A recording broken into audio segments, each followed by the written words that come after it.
bygga om ett pimpelspö. Jag gillar inte slutstycke på den här delen.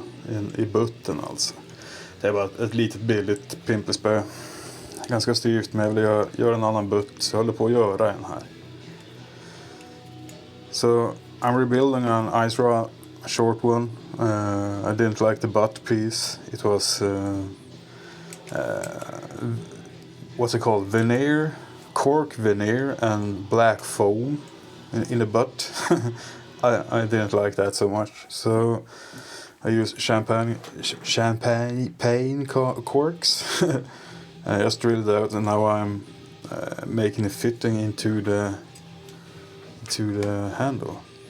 So I'm gonna fit it in there and then make the rest of it. It's pretty thick, but it should fit. In a couple of minutes. So that part is going into the handle, and then I'm gonna do the rest of the cork. Easy peasy.